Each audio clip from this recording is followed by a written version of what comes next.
So welcome to our kind of introduction orientation Q&A for at the Crossroads, which is a course that Lance and I teach. But before we go into that, I invite you to notice your breath and notice that you're being breathed by all of the forces of life in this place and in this time that each of us are in. And the breath reminds us that we are being breathed by sovereign place, sovereign country, sovereign land. And that sky is a part of that country, and that sea and river and cloud and mineral and all manner of hidden realms are a part of this deep, rich web of life. And for many of us, we are living in stolen land. And I invite each of us now and who are listening to this recording to reflect on who are the traditional peoples, the stewards, the first peoples of the place that you live in or are traveling through right now. And maybe you whisper their names aloud if you know some of their names, although colonization has stolen some of those names and also created conflict amongst those names.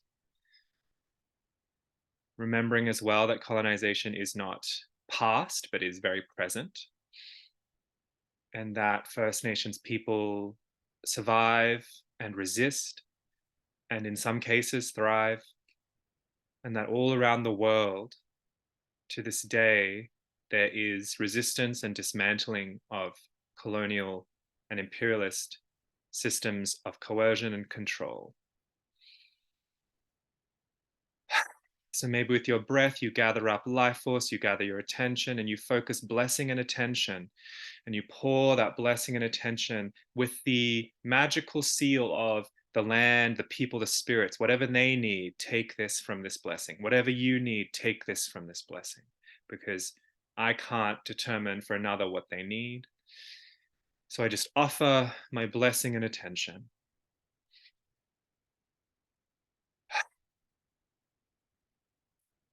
And I will say that this acknowledgement and this way of thinking about webs of connection is very crucial and very central to how I think of the craft and teach the craft, and certainly that influences this course.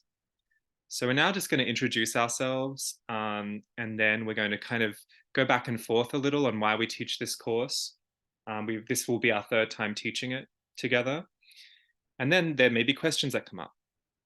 So I'll pass it over to Lance. Yeah, thank you, Theo, and that was beautiful. I would like to offer a furthering of that and grounding and dropping into this moment. Um, I invite all of you to take a really long and slow and deep breath in, holding up top, and as you hold, lifting your ribcage and skull gently up towards the sky, and then releasing with a gentle sigh. And again, taking a really low, long, deep breath in, gently lifting your ribcage and skull towards the sky on the in-breath. And at the top, holding for a few heartbeats as you again lift ribcage and skull, feeling the elongation in the waist and in neck, and releasing with a gentle sigh. And taking a really long, slow, deep breath in and elongating the waist and the neck. Holding up top, feeling the elongation of the entire center line of your body as you lift ribcage and skull towards the sky, and releasing with a gentle sigh. And now surrender your breath to the divine and animal intelligence of your body.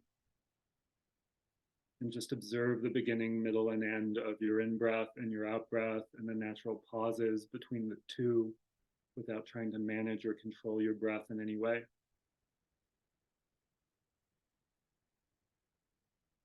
Maybe allowing your body, your pelvis, your spine to gently rock with your breath, gently and subtly. And just noticing with every breath waves of motion and sensation that roll through your body, that roll through your being. Allowing those waves to pull your attention out of your thoughts, out of your stories, into the rivers of life coursing through you and all the way down to your bones. The mind is like the wind. The mind probably won't stop. That's fine. Your mind is welcome here too. Notice deeper things are going on. And as you rest in those deeper currents of sensation, as you rest down into your bones, I invite you to become aware of the web of connection between you and your ancestors of blood, without whom you would not be, without whom we would not all be here together. It's noticing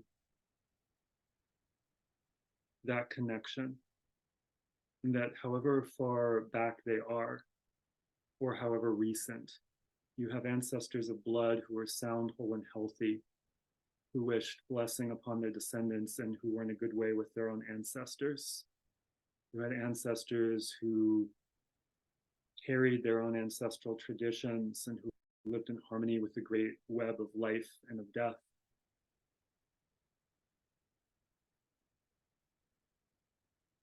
Ancestors of blood back to the first humans around the first fires. Ancestors of blood back before the dawning of humanity.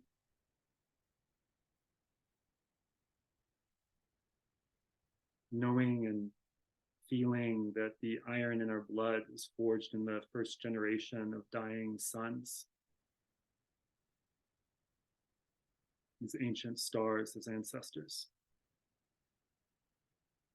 Feeling the web of connection between yourself and ancestors of the land where you are, where you're dwelling, or where you're traveling through. Ancestors of this land, human and non-human.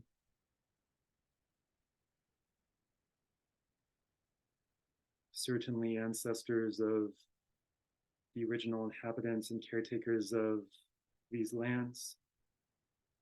Being aware of these histories and this continuous continuity of colonialism, genocide, travesty, lies. Also histories of great joy, great love, persistence. All these ancestors of this land without whom it would not be as it is, that which this place would not be as it is in this moment here with you. Feeling the web of connection between you and ancestors of inspiration. Those who walk the paths that you walk now. Those who walk them before you. Those whose work you're continuing with your own hands. Just feeling yourself, your living animal body, in the midst of this pulsing web.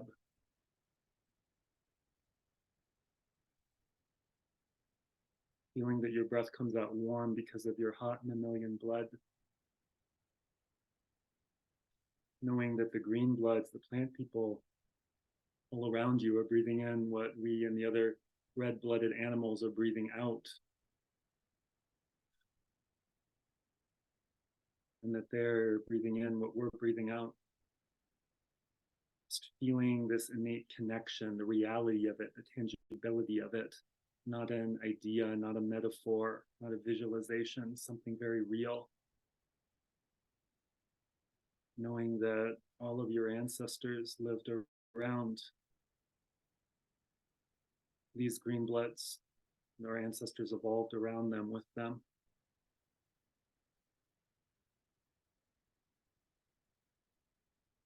Imagining, knowing, remembering yourself as the land, this land breathing. The sovereign land that Theo is speaking to. Knowing yourself part of the history, part of the dream, part of the story and life of this place.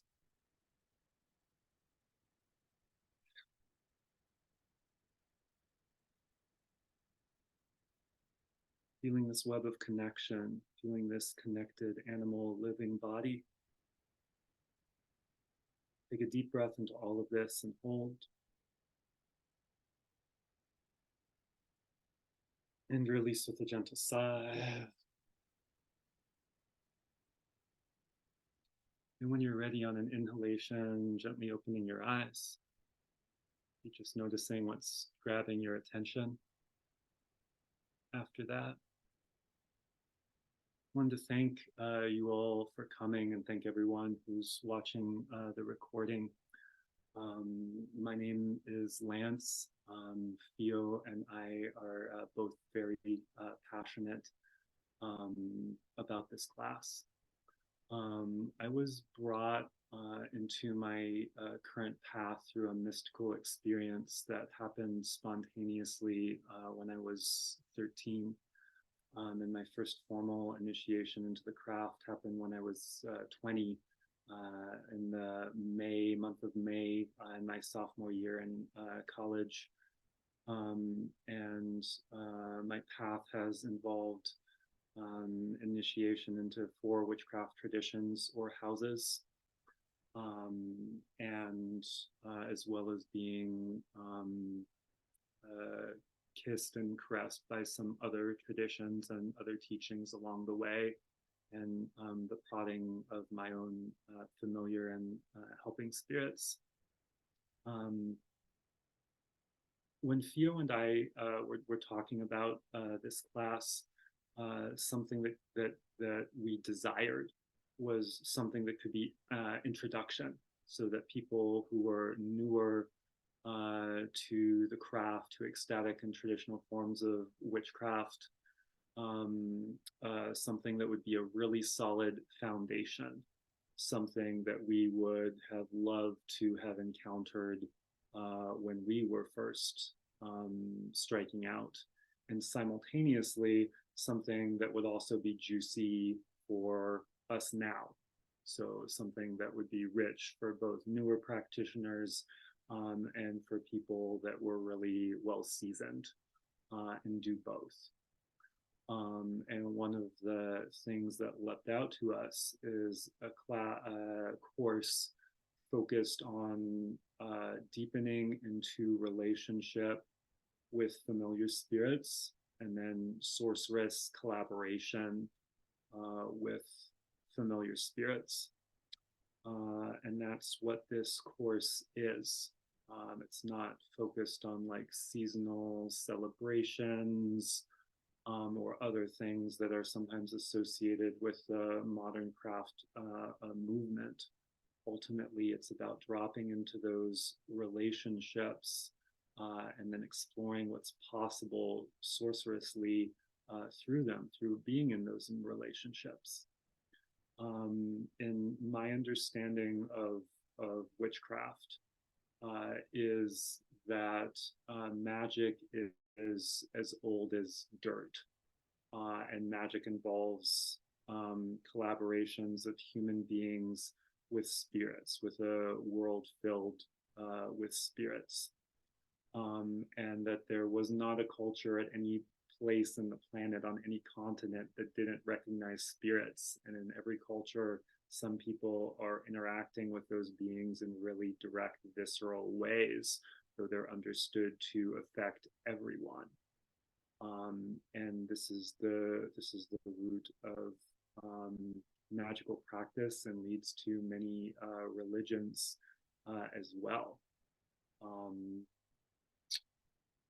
Often in places that are hostile to that ecstatic spirit phenomena. That's often where this shows up as witchcraft, because it also becomes sort of deeply rooted shamanic traditions and priestly traditions, other spirit working traditions. And you had some places like in Tibet, where the people in charge were also involved in this type of, really animist practice. And then you had times and places that were quite hostile to this sort of practice. And it's especially the tenaciousness with which this is just part of this world, part of being human in this world. It's so tenacious, it's so persistent, that it can never be dug up. It's a really persistent weed growing up through the cracks of the sidewalk of civilization and of empire. And so Theo and I understand that if someone's being drawn to the craft, they have spirits knocking at their door, that's what's happening. And so we wanted to create a venue where people could really listen in, who is knocking at their door, what powers are rising to meet them, and then what wants to express into the world through those relationships. So that's a little bit about myself and my thoughts about this class. And I want to throw it back to you, Theo. Yeah, I'll try to really be pithy and potent, and then I'm super interested in questions. But so, very briefly, I was fortunate enough to grow up in an animistic spirit working household, connected to intact cultures of ceremony and mediumship and transpossession and ancestor reverence. Um, and so I had a series of mystical revelations and spirit happenings and witchcraft kind of coming at me from age 11 onwards, and became obsessed about it. Still am, and just decided fully, yep, I'm going to lean in, dive in, fully go for it. And like Lance, synchronistically, I too have ended up being inducted into 4 witchcraft houses traditions. Some are the same with Lance, some are different. So we also bring kind of various backgrounds, but we also both share the background of yogic and tantric philosophy to greater and lesser extents, both of us as well. Um, I agree with everything Lance said, absolutely. The thing that I would add is that we are also facilitating, transmitting, whatevering, like the kind of the inner ecological discipline of the spirit working witch, by which I mean that a lot of the technologies and processes and story threads that we pass in this course are about the landscape of this one, are about the ways in which we are comprised of crossroad, liminal convergence. We are ancestors of blood, we are ancestors of land, we are ancestors of inspiration, as Lance took us through. We are fetch, we are breathsol, we are holy daemon, we are black, we are white, we are red, we are green. We go through a lot of different ways of orienting to the sacred. And we pass on many processes, techniques, and ways of thinking and doing and enacting magic and spirit work that are ecstatic, that are intimate, that could be erotic for you if that's how it goes. We are interested in the idea of the craft both as a living, dynamic practice that we partake in, as well as a phenomenon that happens upon us, that we are almost interrupted by, that our way of moving through colonialist capitalist structures is interrupted by. I think of witches as the interrupters, as the provocateurs, and as Lance mentioned, at certain points of history, and to this day in particular countries. People who are accused of sorcery or malevolent sorcery or witchcraft are often accused of that because they are transgressing socially sanctioned ideas of how you relate with power, gender, and spirituality. And so all of that is at the backdrop of who and what we are. I know many of you here. I don't know all of you here, and I don't know all of you who will be listening to this. But there are many avenues of entering the craft today, and some emphasize different parts of those transgressions. Maybe it's feminism, which is a great transgression to patriarchy. Maybe it is earth-centered pagan revival, which is a transgression to kind of overwhelming monotheism and Christendom. But either way, we're pressing against, we're breaking out of something, and we're remembering who we are, the place we're in, the places we are formed by, and the histories and stories that catalyze our magic. And so a spirit as well, Lance was talking about spirits, that is so myriad and open. A spirit could be a saint who is an angel, who is a fairy, who is a devil. Like these things morph and change all the time, depending on how you look or your narrative or your cultural lens, perhaps. They could be a deity, a named cultural historical deity that you already have like a deeply personal relationship with. It could be one of your beloved or mighty dead. It could be a mountain range who is also a god, who is also an angel, who is also etc. Right? And so we are hoping that you come in and develop an intimate, erotic, perhaps a powerful, potent relationship with a primary familiar spirit, whoever they are, knowing and trusting that whatever will happen, but that part of the dare or the challenge of this course is that you constantly bring yourself back to this particular relationship for the magic and the spell of the 9 sessions. So that's what I would say. I don't know if Lance, you want to add anything else before we kind of dip into questions? Yeah, thank you, Theo. Yeah, like Theo was saying, uh, we have a really uh, we have a really open invitation in seeing how the spirits are reaching out and showing up out for you. So it's not just a particular model. At various points will offer models, but it's not like a closed pantheon of beings. It could be, Theo spoke so well to the diversity there. It could be one of the dead. It could be one of the dead who's merged with a spirit of land. It's so open and it's so personal.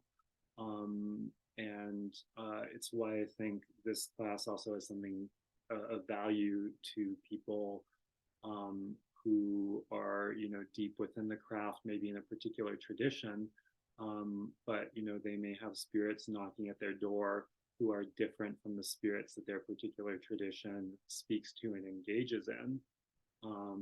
And so people at all places along the road are trying to offer something that wherever someone is on their journey, there'll be something rich and juicy for them to connect with through the intimacy of a particular relationship or relationships. So I think we could totally take questions now. I want to remind you that this is being recorded. So if you don't want your face or name to appear on the screen, you can write it in the chat. Or you could quickly rename yourself, turn off your camera and speak aloud. It's really up to you. And you might be completely out and you don't even care. So now is the time that you're totally welcome to write in the chat questions. About this course, obviously, maybe about clarifying something that we've already said or that you've read in the description. So feel free to unmute and ask a question or ask for clarity. Okay, here's something, I think. Let me have a look. Yes, so someone here has asked, what is witchcraft? What is spirit work? What is sorcery? So Lance, why don't you contextualize those things? All right, I'm going to give spirit work and sorcery a go, and I have heard you, Theo, quite recently speak really eloquently and succinctly on the Ology podcast about a definition of witchcraft. So I'm going to hand that last part over to you. But okay, so spirit work is a really useful term for working with spirits. So all over the world, people are working with spirits. Oftentimes, people are doing that as part of their everyday life. So when I was in high school, I spent a month living at Japan at a jinja, at a Shinto shrine, and they had the biggest rice cooker I've ever seen. Probably pretty normative in Japan. I haven't seen that one so big over here. And every time there was a new giant pot of rice, the first rice taken out of it was placed on the ancestor altar with incense, right? So this is part of their regular life. This is part of kind of like the home altar. It was different from the major shrines and how the major shrines in that complex were tended. That was like a personal home thing. And then, of course, there was other forms of spirit work because Shinto is a very animist tradition. But all over the world, there's people who are interacting with spirits as part of everyday life.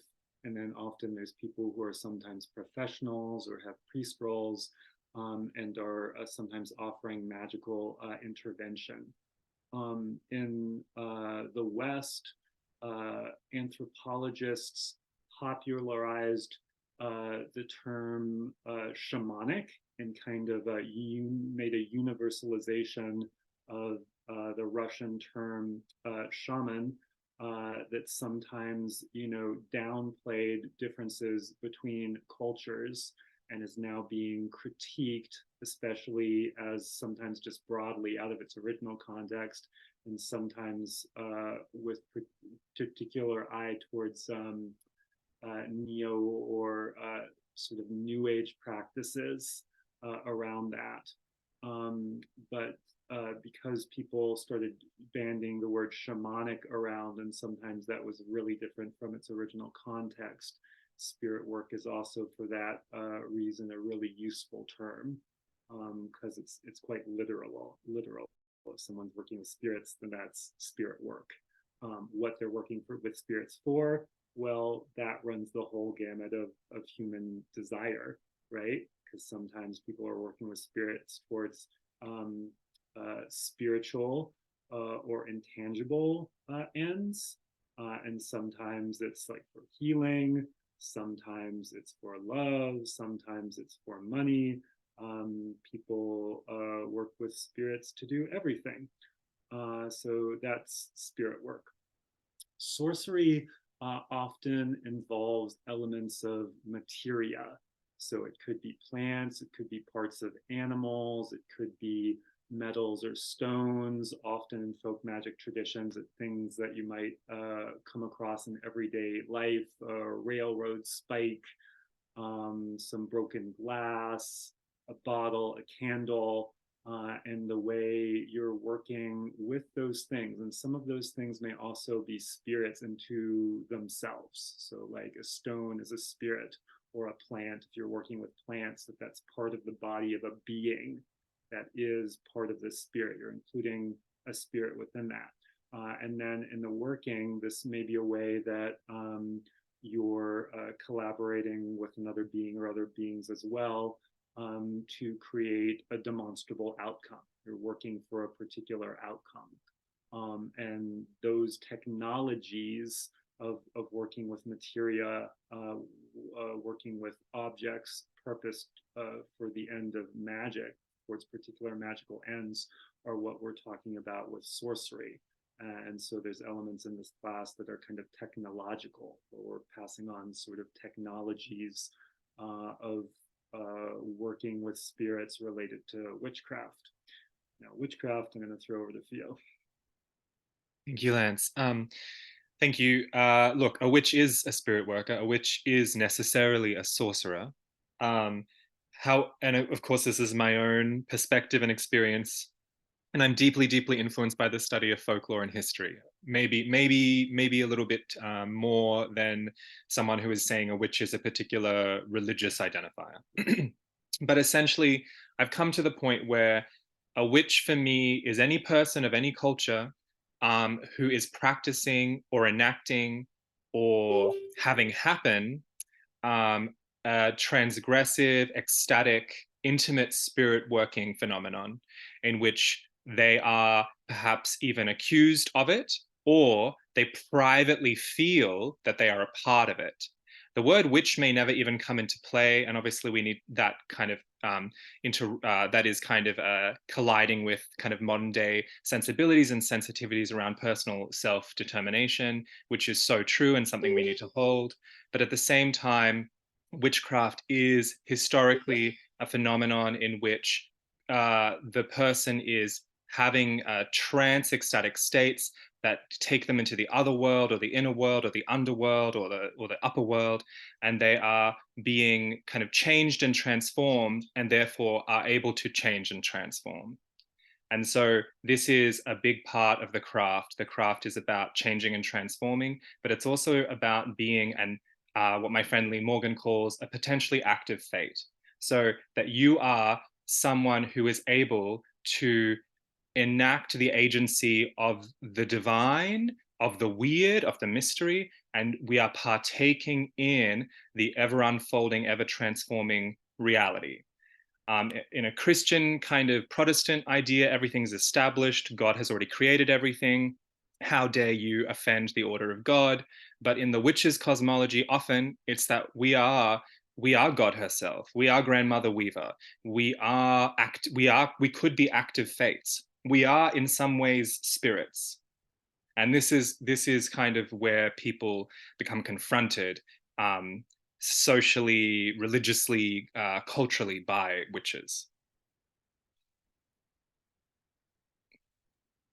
And I will throw in one more thought on that. Cross culturally, one of the distinguishing marks of the witch, um, because I'd say, as Theo said, witches are sorcerers, but not all sorcerers are witches.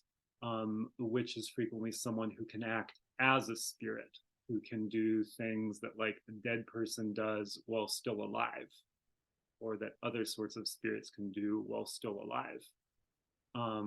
And frequently the spirits who are knocking at a witch's door are interested in catalyzing and unfolding those sorts of experiences of self and those sorts of spirit phenomena. Yeah, thank you for that. Any other questions about this course and the material that you would like to ask?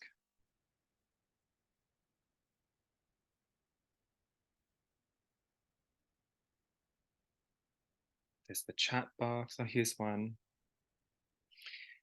If we are in this course, what ways will we be exploring more deeply trance, dream journaling, other approaches? Well, I can begin. There will be various kind of very specific ways in which we are exploring trance. I think we do a little bit with dreams, and the course changes a little bit every time, obviously, because of the group and because of the moment. But we do have, here we do have notes and we do have the structure. But we do it differently every time. But the trance workings that often Lance and I are inducing uh, I would say pretty textured and multi-layered. And so they're constantly building on the idea of the crossroads, first and foremost. One of the prime magical acts that is a part of this course is learning how to sorcerously magically open the crossroads, so that we are at the fulcrum of magic, that the gates of power are open. There's several ways that we will pass to do that. It's a very, for most people, it's very sensual, it's very intense. And because we'll be working a lot from the model of the triple soul, the three cauldrons, the three worlds, the three rivers of ancestry, a lot is coming from that place, and we constantly return to that place. And so the trance work will be working with different ecologies of spirits, of relating to maps of mastery that aid us to identify and discern what areas of sorcery and spirit work are we not engaging? Are we repelled by? Are we knotted up in? Are we excelling at? And maybe we're not even noticing those places.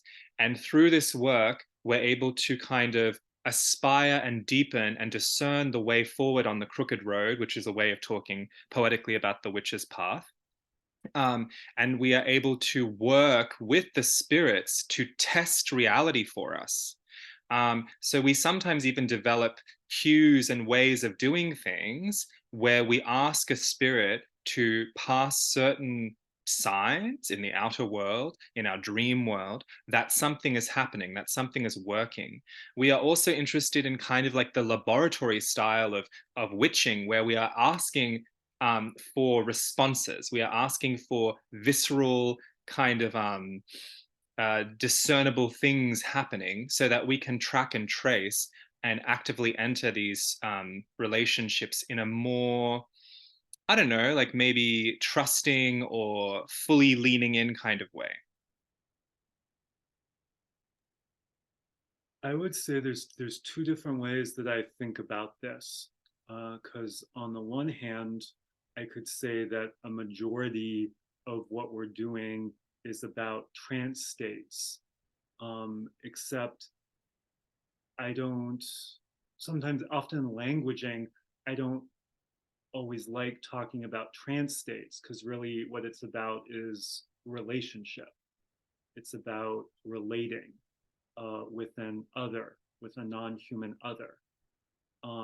And frequently doing that leads to trance states. But I don't like to hyper focus on the like trance state. I like to focus on the relationship. But yes, it's true. Since we're constantly leaning into those relationships, there's ways in which we'll constantly in this course be working with trance states and often entered in ways that are, depending on how you look at it, you know, our techniques can be seen, can be a really rich or really deep, but they're also really simple in a particular way.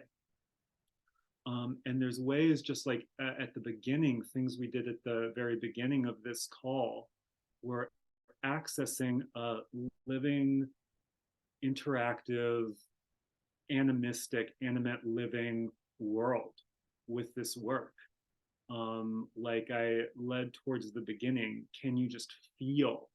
Can you feel that there is no isolated body, that you are innately connected with the plants all around you? Can you feel the innate connection you have to your ancestors of blood, the ancestors of this land you're on in this moment, and the ancestors of inspiration? We start off, and in this case, you know, we're not working, we're not doing sorcery towards a particular end, but can you feel how that's not an idea? It's not like a visualization where I'm telling you to see something. Can you feel that that's visceral, that that's living, that that's emerging from your living sensuous experience in this moment? Okay. Now, there's another way I could talk that mostly what we're doing is exiting trance states.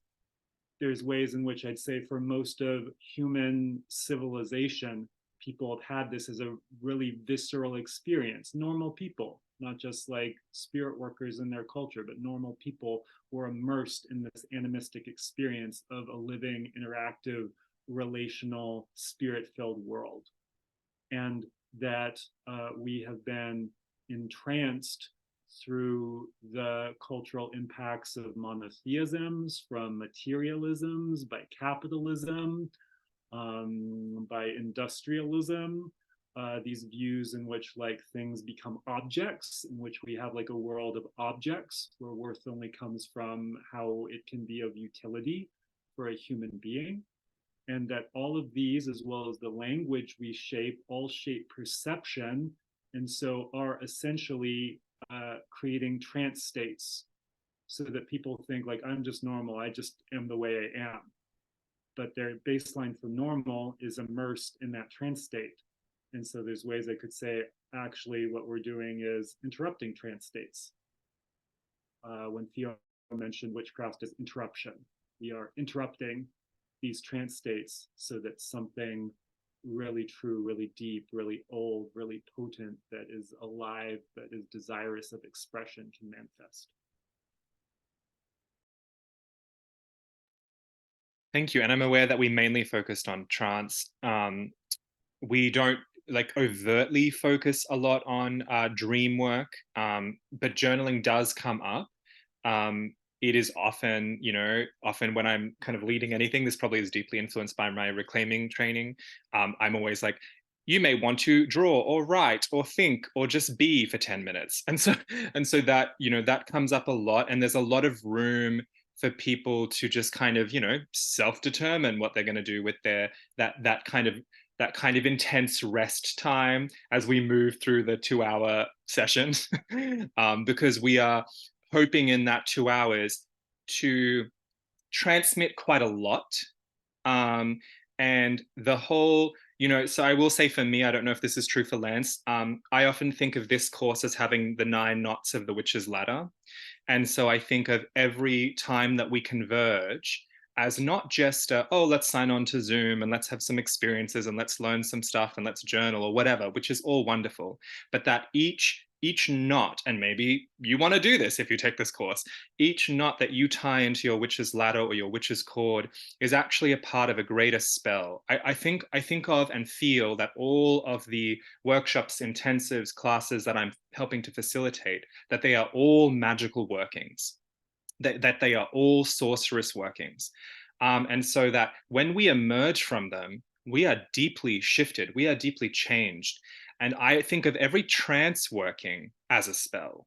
So when I am leading someone in trance, I am deeply hoping that it will affect and influence them in a way that has ongoing causality, ongoing relationality. Obviously, the way that that is true for you is determined by your court of spirits, your triple soul, your holy daemon, your ancestors, you as an agent of change. But I really do go into leading a trance as if I'm casting a spell. But I pretty much leave the effect up to the spirits and the witch or the spirit worker. I don't know what spell I'm casting. I'm just hoping that you're having an amazing, mysterious immersion in reality.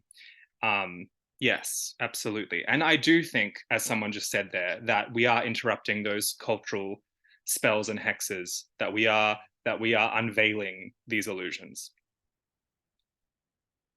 Are there any other questions that anyone has about this course, about At the Crossroads?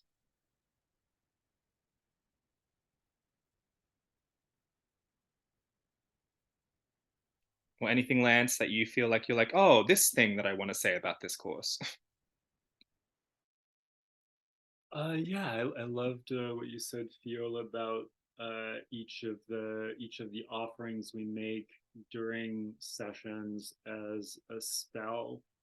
Um, that it's a spell of, I'll come back to intimacy. One of my understandings of witchcraft is it's never done alone, because even if you're the only human participant, it implies relationality. It implies relationality with other beings. And so there's a way that the witch has like an ecological function, um, that there's a reason why the spirits knock on people's doors, and that if you feel like you're being nudged towards this class, and that there are beings who are either known to you, or it feels like there's beings who desire to become known to you knocking at your door, um, then that there's a reason for that, that something's happening from their end. Something I'd like to speak to, because it's so common to run into in these courses, is that frequently someone is running into imposter syndrome. And often that imposter syndrome has to do with the ways that you could say trance states have been denigrated within Western industrial culture. That the term hysterical is misogynistic, because it's gendering it strongly. It's referring to the uterus, but this notion of like hysterical people, people who aren't being rational, and that this is just to be cut off from reality, to submerge into delusion, rather than a deeper part of feeling, relationality, connection, reality. And the ways in which imagination is used in a dismissive way. You're just imagining these things, this thing that isn't just the concrete world inside of you arising within you. That's nothing. Why pay attention to that? And that people are punished for that from a young age, and that's common. So we encourage you to, if you're lost in sort of like, well, I am feeling this draw, but what if I'm just deluded that and stuck in these stories in my head? Well, we invite you to drop into your bodies. We invite you to feel what's actually real in your guts.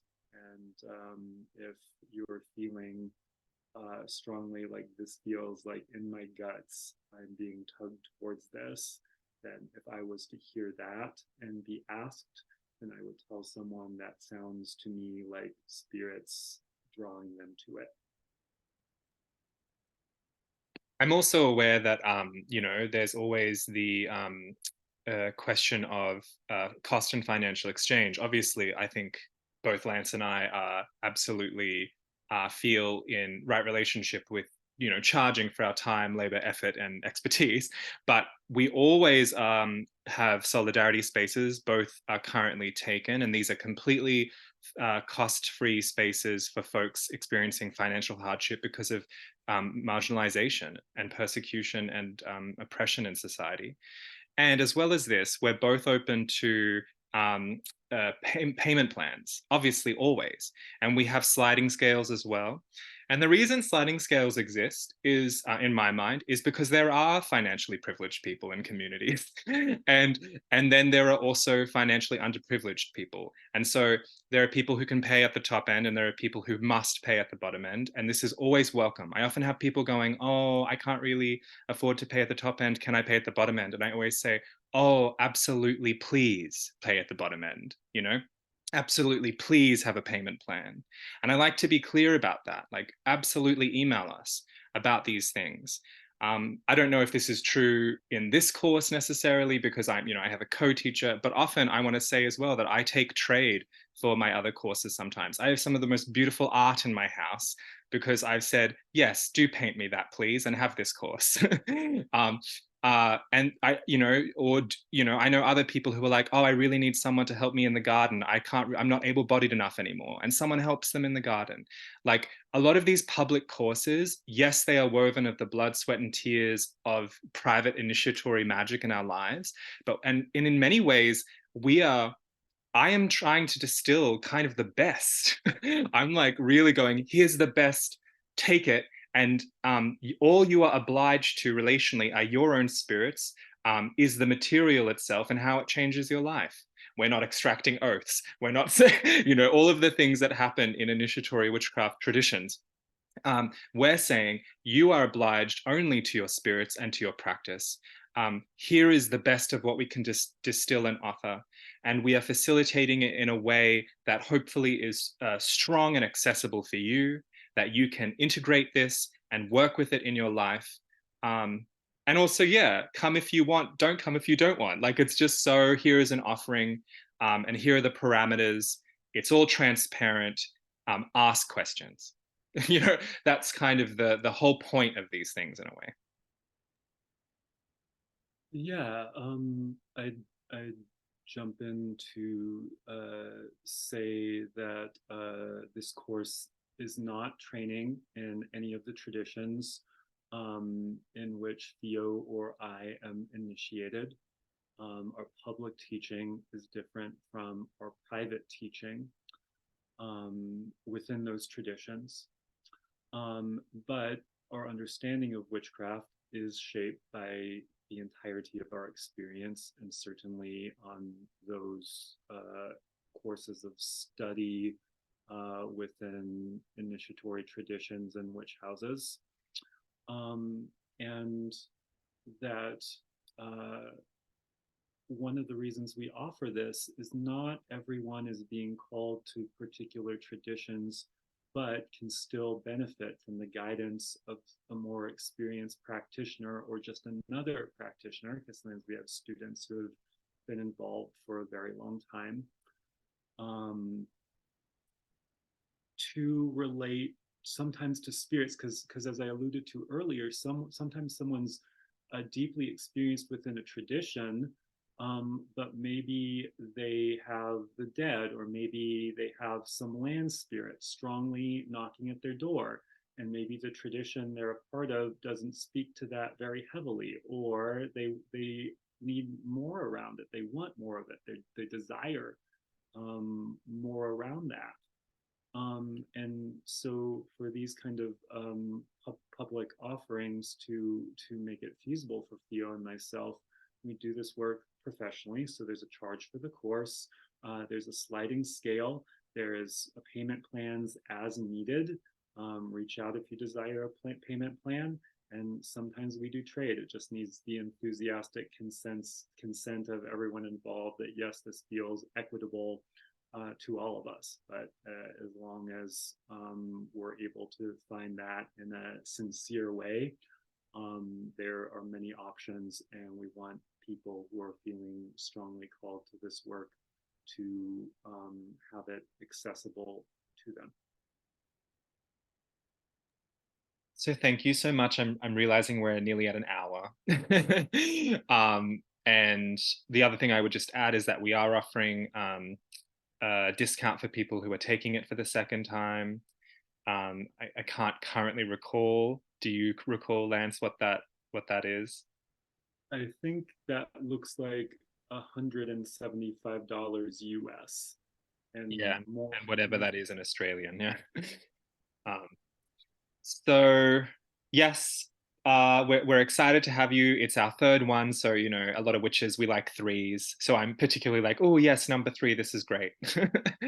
And then actually, you know, Lance and I had talked about, oh, once we have three, we can offer like an advanced course for those people who've gone through that because there's actually just so much more we can go into.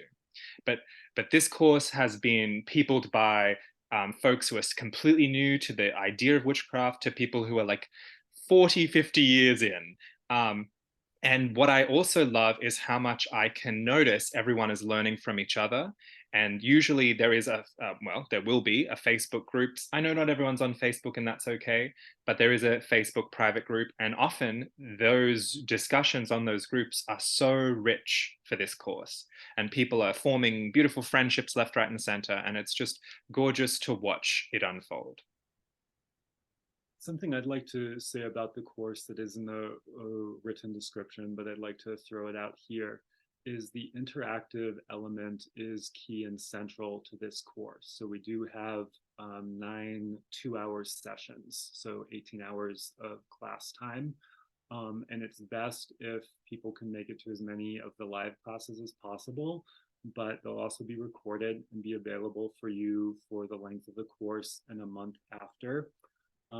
But also, we encourage people to interact in that private Facebook group to ask any questions they want. And it's good for the group. Any question you have is probably relevant to the group. So it really helps everyone if you post there. However, if there's something that feels so personal, it's just not happening, at any point you can write to Theo or me or both of us with that private question, and we will get back to you. We will interact with you around that.